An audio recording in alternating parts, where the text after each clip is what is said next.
DC News Now at 4. DC's Attorney General filing suit against President Donald Trump again, why he says the White House's deployment of National Guard troops in DC was illegal. We're tracking some rain and storms as we head into the evening time. We'll let you know when this activity is expected to clear out. She was a person who wanted to help her community. Plus, DC Fire saying goodbye to one of their own after she fell off duty ahead of her first official day. How they're honoring her. Then kids may be back in school, but don't put away your wallets just yet. We're stretching your dollar with some great deals all month long. White male covered in mud and underwear. And you can run, but you can't hide. New video now showing police tracking down a mud-covered suspect. You're watching the station covering all of the DMV. This is DC News Now. Good afternoon. Thank you so much for joining us for DC News Now here at 4. I'm Annalisa Gale. Mark Hall will join us in our 6 p.m. hour. Our weather team has been tracking some stories all across the DMV region here in terms of the rain. There you can see a bit of movement on the radar there. And this is a live look at the Washington Monument. We started getting some rain in our area a few hours ago. Meteorologist Damon Matson is joining us now with more on that. Damon, definitely needed this rain. We sure did, Annalisa. I mean, we have been bone dry these last few weeks, so this is the first time in a while, yeah, we are actually tracking some thunderstorms and heavier rain across the area. Now, as long as we're able to avoid any sort of severe storm activity, yeah, we'll take this rain as it passes on through, though it could make things a little bit slow for some of us out there as we try to potentially head home from work or school. Now, for the most part, we have not had any sort of severe weather. There was one severe warned storm up across Frederick County, Maryland, that clipped the south side of Frederick there, but that has since moved on in a very quick fashion. And now at this point, we're only noticing a couple of pockets of heavier rainfall and some thunderstorms that are crossing right through the district. That rainfall was a bit heavy just about 20 minutes ago in D.C., but it's already pushed on. We're now seeing some of that heavier rainfall over toward Hyattsville, Cheverly,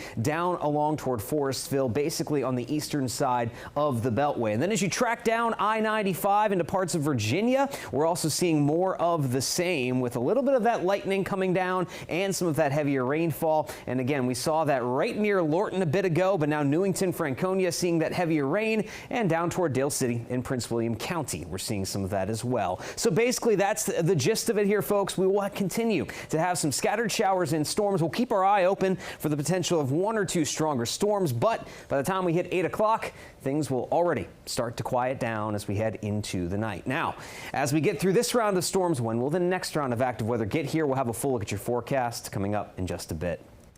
All right, Damon, thank you. Well, D.C.'s Attorney General is now attempting to push National Guard troops out of the district. Brian Schwab filing a lawsuit against the president and members of his administration today, again, calling the Guard's deployment in D.C. illegal. D.C. News Now's Randy Bass along Freedom Plaza in Northwest D.C. now with more on this. Randy, what are you learning? Yes, some of the main points of that new lawsuit filed today that the president is illegally using the National Guard for law enforcement purposes and that he did it without DC's consent, calling this all an illegal federal overreach.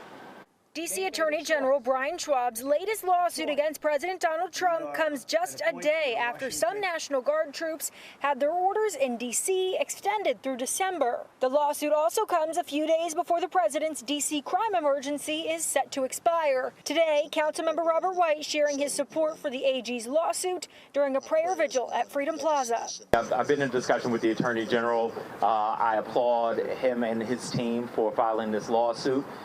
The occupation in D.C. is both illegal and unwelcome. About 2,300 troops have been supporting law enforcement out on patrol, some carrying long guns and other weapons in D.C., while others taking part in beautification projects around the city under the president's executive order. Today, local faith leaders speaking out against the president's deployment of the Guard. I would just simply say, what expectation do we have? What expectation do we have that someone who himself is a felon would honor the law? Other people we talked to say the Guard's presence is having a positive impact. I believe it helps for two reasons. One, because it affects the crime, The other thing is, you know, people respect the National Guard. At this point, it's not clear when exactly that case will go before a judge. This story still developing. We'll bring you new details as we learn them. In Northwest, I'm Randy Bass, DC News Now. All right, Randy, thank you. And you can see our full continuing coverage of President Trump's takeover of D.C. on our website right now. Just head to DCNewsNow.com and click on that D.C. Takeover tab. And an update this afternoon, not guilty pleas in court for alleged Capitol Jewish Museum shooter Elias Rodriguez, who is facing the death penalty in the shooting of 2 Israeli embassy staffers in D.C. this past spring. Rodriguez will stay behind bars as his defense and prosecutors plan for trial. He appeared in person today wearing an orange jumpsuit, entering not guilty pleas on all 9 charges, including first-degree premeditated murder of foreign officials and hate crimes resulting in death. The judge designated this a complex case due to the possible death penalty implications there and the amount of evidence in that case. Prosecutors say there's more than 1 million pages of discovery with more to come. As for what comes next, the judge ruled both sides issue a joint status report by December 5th. Well, new today, loved ones of a D.C. Fire and EMS probationary employee gathering to celebrate her life. 21-year-old Sadia Williams died last month while off duty, her death coming just days after she graduated from her cadet program. D.C. News Now's Marielle Carbone is joining us in Southwest, where it was a tough day for her fellow firefighters. Outside the Greater Mount Calvary Holy Church in Northeast D.C., an American flag hangs from 2 fire trucks, honoring the life of probationary firefighter Sadia Williams. And the one thing I think about Sadia is love. She loved the people around her. She made people feel loved, and her family loved her. Alicia Chambers taught Williams science in middle school. I'd never imagined that she would be a firefighter, but it's not unimaginable that she would be, you know what I mean? So just go for your dreams, be who you are. She was always the person that she was. Williams graduated from D.C. Fire and EMS Cadet Class 27 on August 22nd and was set to begin her service at Engine Company 13 in Southwest Waterfront. Officials say she died on August 24th after falling from a rooftop. Her fellow cadets, the people she just went through school with, they're working through it. D.C. Fire and EMS Chief John Donnelly. She was a person who wanted to help her community. She was a native Washingtonian. She wanted to give back to where she grew up. It's clear this church is her home. Wonderful young lady, wonderful spirit. Donald Sims knew Williams since she was a kid. Sadia was always fun, loving. Even at being at 21, you seem like it's a very short time, but she was full of life. As the Sea of Blue exited the celebration of her life, he hopes the community remembers this. You know, our life is short, and so make sure you live it to the fullest. And that was Marielle Carbone reporting there. Well, an update this afternoon. The man accused of killing an 18-year-old at Union Station earlier this year has now been arrested. D.C. police arresting 23-year-old Faison Mason yesterday. The victim, Wayne McDaniel, died on February 10th. Mason is facing second-degree murder charges. Also new today in Montgomery County, 2 people were sent to the hospital this afternoon after a car fell 20 feet into a ravine in Bethesda. Emergency crews now saying 2 cars crashed head-on near River and Goldsboro roads this morning, and one of those cars fell as a result into that ravine. There is no word at this time on their conditions. And don't forget, this weekend, it's the annual 9/11 Memorial 5K run in Arlington. That also means there will be road closures around the Pentagon and Crystal City.